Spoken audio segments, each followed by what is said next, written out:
Hello, everybody. I'm Michael Monaco. And I'm Bobby Sal, and we are the Hazmat Guys, bringing you knowledge and insight to make your job a little bit easier and safer. Let's take a minute to hear about today's sponsors. Hey guys, Bobby from the Hazmat Guys here, and this episode is brought to you by FLIR Systems.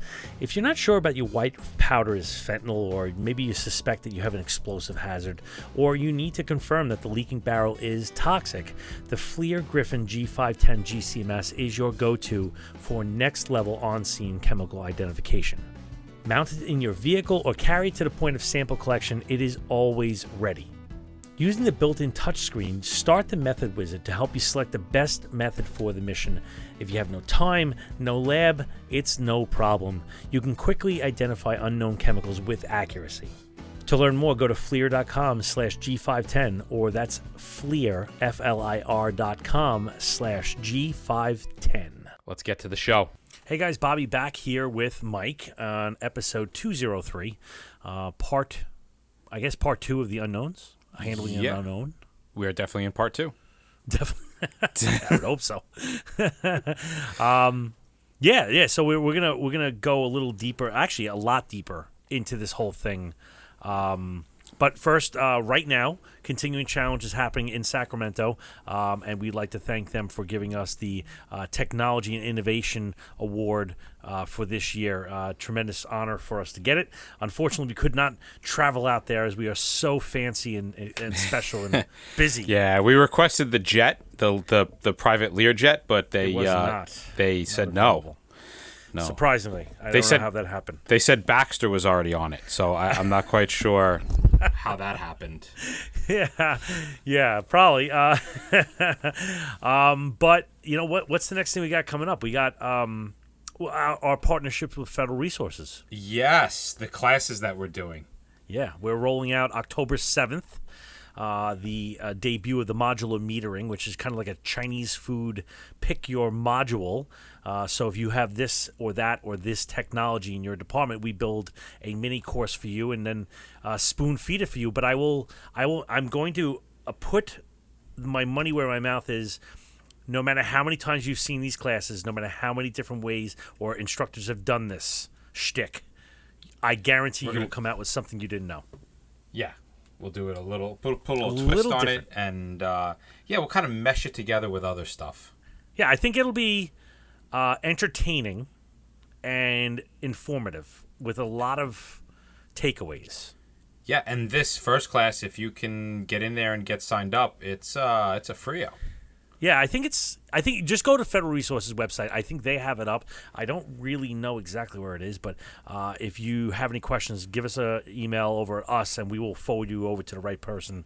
Send it to info@thehazmatguys.com, and we'll get you in touch if you're in the Florida area, and it's a northeast Florida area. Where's it? Fort Lauderdale? Jacksonville, I thought. Jacksonville. It's in the Jacksonville area, which is the northeast side. So yes, if you don't have anything to do, come on by and check us out. Yeah, it'd be fun. I already know a couple people showing up, so it should be fun. Good. Awesome. And then after that, we're back in Florida for January's conference, right? I believe so.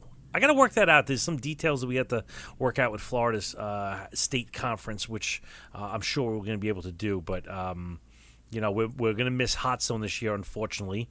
And the reason is escaping me. I can't. Good one, Michael. Yes. Yeah, there's I heard there's a escape room there, but I don't think it's done the same way we do it. No, nothing is done the same way we do it. No, that's true. That's true. For better or worse. Yeah, you get the real deal when you see us. All right, so unknowns. Starting to characterize, starting to identify. We're going to kind of like break it down for y'all. Yeah, so, all right, so going back to one episode, we basically went over the wide 30,000-foot view of, like, overview, arching kind of things with how an unknown starts. And so I think this is a really good place where we broke it because it's now we're getting into the nitty-gritty. Yes. Yeah, and if you're going to go from a 1,000-foot view to a 5-foot view, There's some safety precautions that you need to do in that transfer. Yeah, legitimately. Yeah, like no joke. We are talking about real chemistry here, people. And, I don't say that as in, like, break out your Bunsen burners, and although you could have a Bunsen burner, that's totally fine. But we are talking about burning stuff. We are talking about looking at reactions and investigating. So please, please, please be careful. Like, dude, there's possibilities of this stuff being explosives. This stuff liberating toxic gases. There's stuff that bursts into flames. There's stuff that can explode test tubes. You have to be easy with this stuff, right? Yeah, I mean, they should put it into a category so people know that the material itself is hazardous. Like a hazardous material. Don't be surprised. Yeah. If you're always ready for something to go sideways, then you're less likely to get injured, and that's the key to this thing. So be safe. I mean, seriously. Yeah. So we're just gonna kind of go through a few ground rules that if you're going to be testing stuff out, if you're going to be looking at stuff, we just want you to kind of keep these in mind. There are others. This is not by any way, shape, or form the only safety list, but this is like the general, hey, jerk, you should be doing this. Right. Right. And the very first starts off, like everything, is just understanding and knowing your PPE. Knowing what its limitations are, understanding, if you're going to be using an acid, maybe you should be using butyl gloves. If you're, if there's the possibility of something being flammable, maybe you should be considering your bunker gear or some kind of flash protection. Like, knowing your PPE when you're dealing with chemicals, especially unknowns. Don't think that just because you walk in with one PPE and you run a couple tests that you're going to stay in that PPE. There may be a test that comes up that's like, oh crap, I'm in the wrong PPE. Maybe. Yeah. Right? I need to go change my PPE. Yeah. So, like, PPE is really important. Even the safety devices and the metering, right? And I saw this actually very recently. By where we are, where we come in. We are swinging around our meters, and they're not really showing anything, so we throw a pH paper in there, and it comes up as red or blue, and the guy goes, oh, it's a corrosive. Let's just deal with it in that placard of corrosiveness. And I'm like, yeah, but are you still monitoring for flammability? No, it's a corrosive, because we've been indoctrinated that corrosives are very simple things. It's going to be, this side slurry goes to that side slurry. There are acids. There are acids and bases where if they, they collaborate. That's probably the wrong word. If they interact, with certain metals, they make like hydrogen. Very flammable, and so things change, and so your safety devices and your meters have to be engaged at all times when you're doing unknowns. And even the safety devices, I'd like to even point out that safety devices, hey, fast team, take a break. I'm just going to do this testing. I would say no, don't do that. Your fast team should be like, yes, I am ready to go right now. Right, like we are right here if you need us at all times. Yeah. And while you're trying to be safe and, use your meters and things like that, you need to be very deliberate and slow and cautious as you're running some of these tests, because the last thing you want to do is create an accidental explosion or a fire that you weren't aware was going to happen, because you don't want to have that perpetually surprised look on your face for the rest of your life. And understand that reactions, which is what we're trying to do. We're trying to make chemicals do things so we can say, this category does that. I can categorize it. And so with that, when reactions happen, things get very hot. And our chemical, nitrile, butyl, whatever the hell they are not heat resistant. And your instinct will be like, oh, let me just pick this up and move it over here. It could be incredibly hot or incredibly cold. There are reactions that do that. And as a quick little side note, one of the things interesting about glass is you cannot tell if glass is hot. Like, it'll melt at some point, but if there's a really strong chemical reaction that doesn't bubble, it just produces heat, you could end up grabbing a test tube or some kind of a vial with gloves on. You don't even realize that it's piping hot, and it'll just melt your glove in a moment. So really, totally. if you're doing chemical reactions, like, have a thermal imaging camera with you, Jesus. Whatever your results are, positive, negative, communicate them to everybody around you. We pride ourselves on that hazmat huddle, on working as a team, collaborating our ideas, our thoughts. So whatever your results are, make sure everybody knows. Yeah, and another thing is the buddy system. Even if you are the only guy on the team that's an A-team guy, whatever it might be, buddy system. Yeah. Have somebody in there.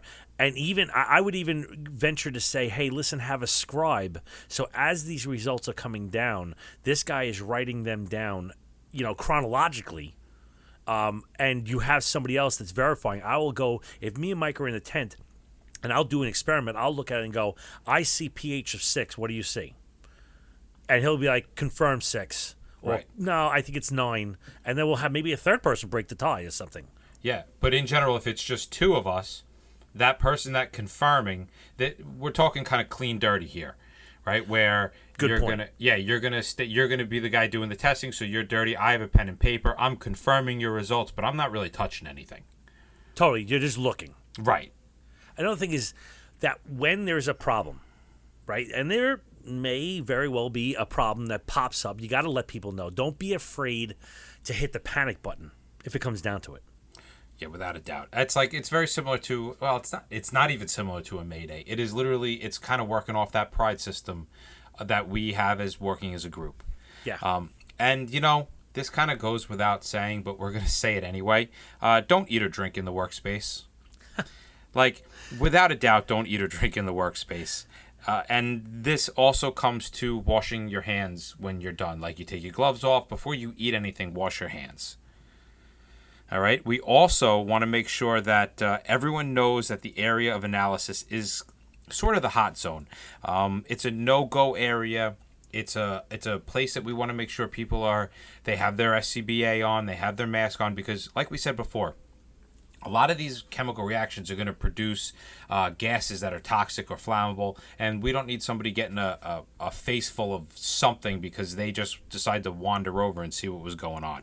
Yeah, we actually have a walled pop-up tent so that we could be out of the elements and out of view and keep the wind down. But all too often, while we're in there with PPE and SCBA on, a chief will walk in and be like, hey, what do you guys got in here? It's like, dude, even though this is not inside the building, this is now a new hot zone where I am intentionally making things happen in this room. Right. Don't come in here. Right. It's a great spot for a fog machine.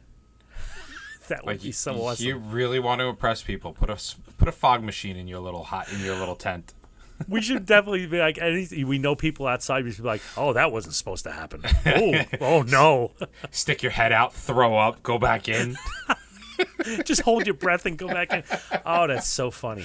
We should do that. And we want to be really, really cognizant of what we're doing and how we're handling. I had a peroxide burn. It wasn't a bad burn. It was a light burn, but I was just being stupid and I wasn't thinking. We had 37% peroxide. I used the gloves. I did all the right PPE. We tested it. We ran it. It came up as hydrogen peroxide. All excited. Yay, yay, yay.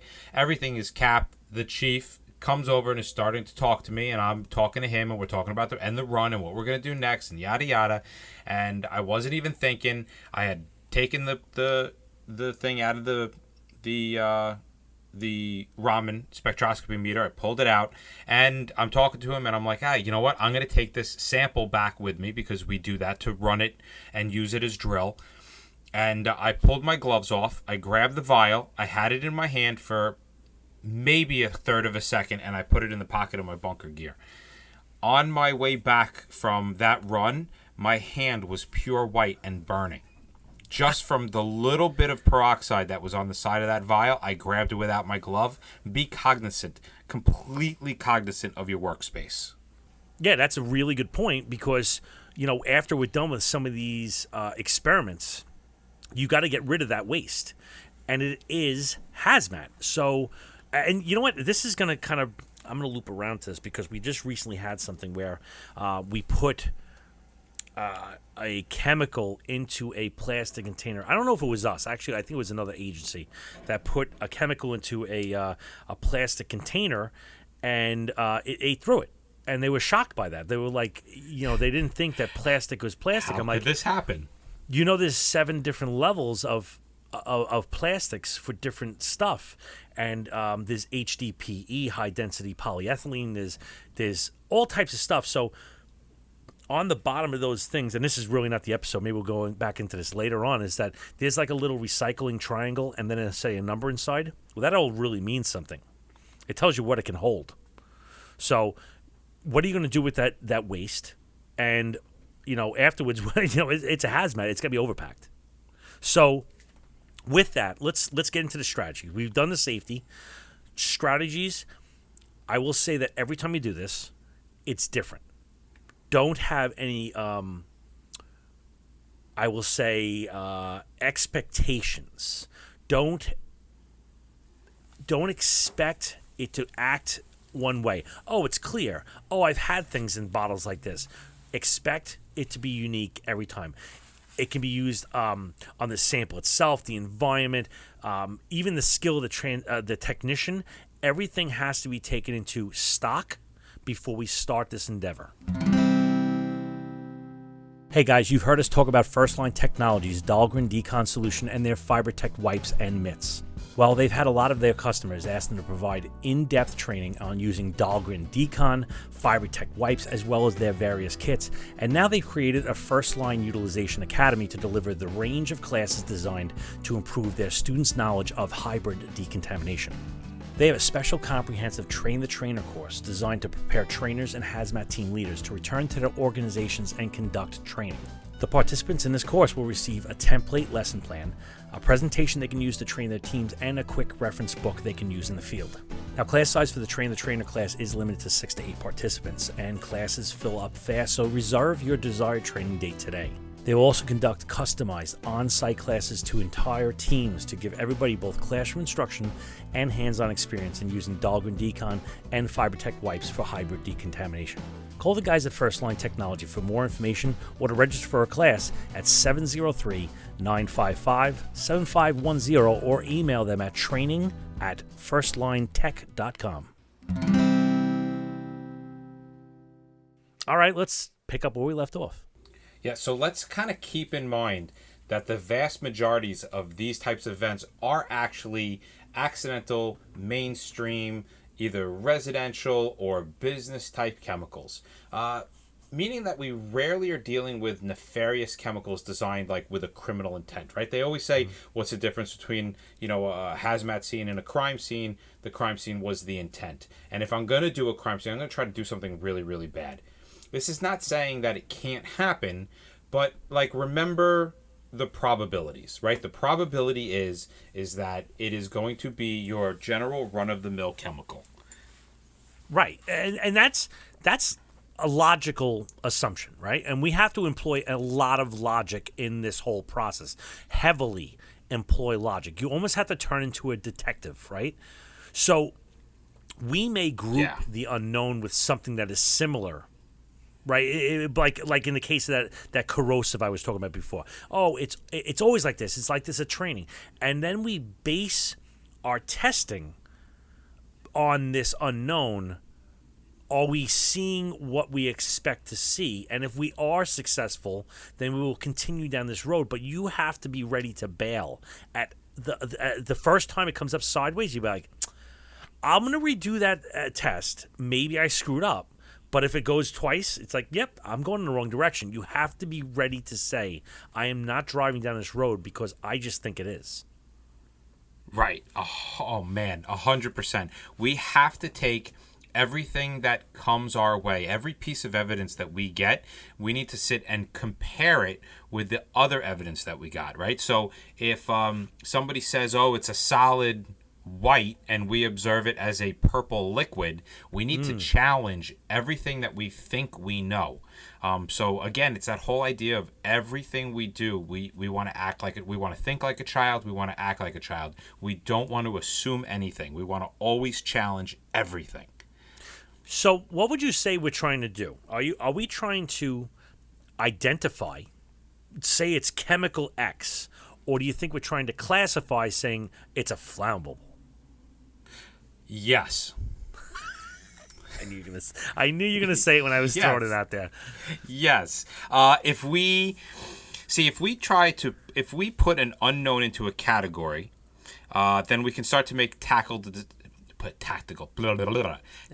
decisions, right? How we're going to operate, how we're going to do things, how we're going to go about mitigating life, property, environment, that whole 9 yards. We're going to start to choose things like PPE. We're going to try to figure out evacuations. We're going to start to do kind of like the metering profiles. Right. And with this, unfortunately, like we said before, comes these they're just part of human nature, these biases where you're going to, I'm just going to go with the band, the bandwagon. They just go with the winning team. This guy's always so good. Be careful of everything. Start from the beginning, right? Yeah. Yes, and again, if you go back and you challenge everything you know and you don't make any assumptions and you really skip everything over, if you can challenge your ego, right, and you can put your ego down, because every time you don't put your ego, at least for me, every time I think I know something, freaking the world comes and just steps right on me. Totally. And it's a really good way to approach all of this is really to think about it like the scientific method, right? Yeah. Yeah. The scientific method is deliberate. You're trying to prove yourself wrong. Right? I mean, like, yes. You make your initial observations, you refine the determination by testing, by putting it into a category, and then we try to disprove it over and over and over. And if it stands up to the scrutiny of science, then I'm relatively sure. But I would never hang my hat on if you handed me an unknown, you say, this is unknown, and it's in a sealed bottle that says hydrochloric acid 37%, I'd be like, yeah, maybe. Even if it's in a bottle sealed, I'd still be like, I'm still a little skeptical. So when you're doing these things, you have to prove it. I would take that bottle and I'd test it for hydrochloric and make sure that I can land it into an identity or a category, whatever it might be. Yeah, so, all right, so you just mentioned something. You said identity or landed into a category. What are some of those categories that we're going to sit and try to put this stuff into? All right. So you can go with the whole trace, right? Well, actually, you know what? There are true unknowns. Can we agree on that, right? We have to find it. There are some things that we can't categorize. We have no idea, and we're never going to figure it out. Yeah, right? I think that lands a lot in like the whole when we come up to a mixture, like things that have come together accidentally. Exactly the point. Like a lot of times, like we were playing around. Me and Mike were playing around a couple years back with doing field titrations. Like we were going to take corrosives and actually titrate out our neutralization slurry in order to absolutely put it within like right to 7. Right. We wanted to be able to just measure everything out ahead of time, the exact amount of water, the exact amount of solution, and then walk over there like champions, dump the whole bucket in there, stir it around, and be like, all right, boys, we're going home. Yeah, mic drop, we walk out of there, they're like, oh my God, those guys, they're incredible. Bring a tear to a glass high kind of thing. I mean, like, don't step on the cape, Right. But what it comes down to, and we met with some hardcore chemists, like guys at like NYU and Fordham, their chemistry department like leads, they were like, can't be done. Like, you're not in a lab. So there's road grit and there's salts and there's dust and dirt and dog crap and you can't do that stuff. So there are going to be true unknowns that you may get to, and at least categorize. I hope, but don't hang your hat on identifying. You might walk away going, I still don't know what it is. Yep. And another one. Go ahead. I did the best I could with it. I did I don't even know if it's an unknown. I don't know if it's a radiological. I don't know if it's a booger. I don't know. but I can maybe put it into these types of things. I can say maybe it's a chemical, right? I can maybe say it's a biological. You could definitely turn around with the meters that we have and very quickly determine whether something lands within a radiological spectrum. I mean, that's probably the easiest one. The meters are so tiny and small, it's just kind of a given. From there, I like to consider things that might be explosives. Is this going to detonate? Is it going to flagrate? Is it going to burn? Is it going to do something drastic? And then there's the stuff that I want to take home and use, which would be your drugs. And the weird thing is, you know what? Explosives and drugs a lot of times look the same. Yes. They okay, there's black powder, and that's kind of a unique thing. Everybody thinks, oh, black powder. There are people making bullets and stuff like that. There's plenty of white powders that look like drugs.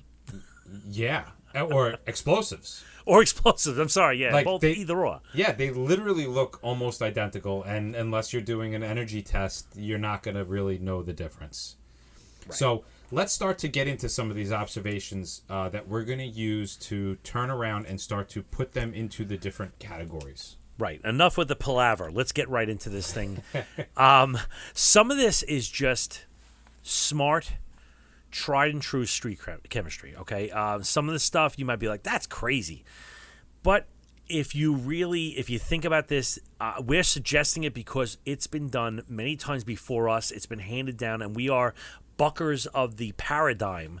But I will say that there are packaged kits out there that are on the market that package this whole entire thing up into a nice, neat box, and it makes it pretty easy. But I will say it is an art, and the guys that can do this well on the street are artists. But understand that chemistry is chemistry. Yeah, but you don't have to necessarily know chemistry to be able to do these. Like, some of these kits are so well set up that if you just walk through the kit, you'll get your answer. You may not have a freaking clue what's going on. True. But you will get your answer, and over time it will give you a better understanding of the chemistry that you're dealing with. Right? So let's start with what I would guess is probably the boogeyman in the can. Right? It's the ooh, we have this. It is the closed unknown container. Yeah, that is probably the one that gives the most pause to not only teams but incident commanders. I'm going to say incident commanders get the willies when they see this. Right. Well, because there's two trains of thoughts with these unknowns, right? The right. Closed containers. You have it's not leaking. It's not a hazmat. It's not a hazmat till it's out of its container. Good I'm point. going to open it and poof, now I make let the genie hazmat. out. Yeah, like my job is to contain the hazmat, not make the hazmat. And right. then the incident commander's point of view is what? Yeah, I'm going to say probably one of the more bigger. One of the bigger things that the incident commanders are worried about is like leaving an unknown drum on a street corner or in the lot, and they're worried that somebody's going to come up and open it up and put their face in there and get hurt. Yeah, I think that's their, it's hard for them to get on scene and do nothing. So most of the time they're just going to open it up. And as long as we're opening it up and we're going in, what do we got? Right. So let's you know what? For the sake of this podcast, for at least right now, let's put that 55-gallon drum in the middle of a lot that's not there. And so where are we going to start checking off our hazards? So where would we start? And the first thing, obviously, like everybody's probably expecting us to go, is radiological, right? Yeah, and this is probably one of the easiest ones to do because we're carrying a radiological meter with us on our side. Our personal dosimeter can pick this up. The Ludlums can pick it up. We all have radiological meters. We can carry it with us. It's it's non-invasive. We can check it as we're walking up to the container to just make sure that we ourselves are not getting introduced by anything. Right. And at this point, if you get to the container and it's not screaming radiation, especially if it's a plastic drum or even a 55-gallon drum, then you could pretty much put that thing down. You don't have a radioactive substance. Right. You can literally put it on the ground by your feet and check that one off. It's still running. it's still more. So, like, let's say there's something buried in the middle of that drum that the water around it is eating, and you move it, and it gets closer, and the level goes up. You can still hear your meter. It's just not doing anything right now. So, I'm not saying turn it off, but at the same time, like, okay, we've dismissed that. So, let's set this background. Where is our threshold? At double background. So, if I'm back at the rig and I'm 150 feet away, and it's 12. Well, if I get to and again, you have to check with your local jurisdiction, but if it doubles, then maybe we throw a flag up there, right? Yeah, I don't think by any stretch of the imagination, to go from a 12 to a 24 is anything life-threatening or scary, but no. It's enough to make you go, it's just a cautionary, there might be something here. Proceed with caution. You just doubled your background for no reason. Right. And again, that might lead us into a more focused role. Would you say that? Yeah, absolutely. Because if you get that double background, all right, it could just be it could be a rock. You could literally be just walking up to a rock.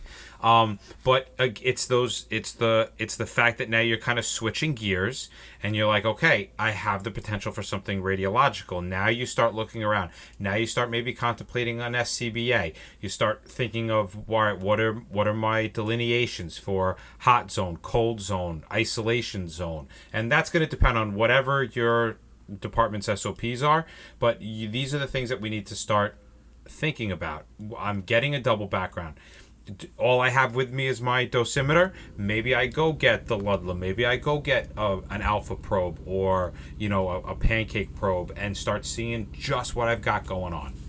And just to clarify something, because I see this out there almost and I'm not going to say it's a wives' tale because it's not something that we've been falsely taught. It's just the gap, I think, in our teaching is that a lot of people think radioactives are almost look like chips.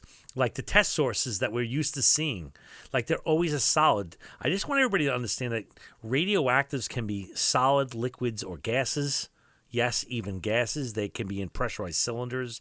They can be in liquid format. They can be in solid format. They could be hard solids. They could be dusts and powders. They could be anything your mind can invent can be radioactive. Yeah, so this whole concept and topic of unknowns and testing for unknowns is really, really, really, I'm not going to say complicated, but there's a lot to it. So we've broken this up into multiple episodes. I believe next week we're going to start getting into solids, and we're going to go from there. Well, that wraps up another episode of the Hazmat Guys. You can find us on Facebook, Twitter, and our YouTube channel at The Hazmat Guys, and take a moment to call our comment hotline at 843-628-1484. And we are always looking forward to your feedback about information or interesting incidents that you were a part of, so send us a note at feedback@thehazmatguys.com. Remember, guys, don't just get on the job, get into the job.